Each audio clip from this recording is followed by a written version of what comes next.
Seme-alabak matrikulatzera doazen gurasoak ere ez dakit zertan oinarritzen diren autu bat ala bestea egiteko. Ideia batzuk bururatzen zaizkit hala ere. Ikastetxe aukeratzeko lehenengo arrazoia, publizitatea. Ai ama, zenbat diru, zenbat izerdi eta zenbat ordu eskaintzen zaizkion marketingari. Nork esango luke, urte guztia irauten duen marketing kanpaina batean bizi gara. Egiten den guztia familia berriak erakartzera begira. Hezkuntzaren merkantilizazio erabatekoa. Kasu batzuetan enpresa kudeatzaileak jarri dituzte ikastetxeen buru, pedagogia bigarren mailara baztertuz. Eta horiek markatzen dute erritmoa, tonua eta konpasa.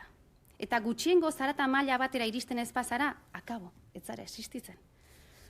Webguneak, sare sozialak, merchandisineko erropa, poltsak, txirrindulari mailotak denak balio du. Eta matrikulazio garian kartelak, kalean, dendetan, bakoitza marraren seinaletan kokatzen den argi azalduz. Eta gero kohesio soziala eta bizikidetza bezalako hitzekin betetzen zaigu ahoa.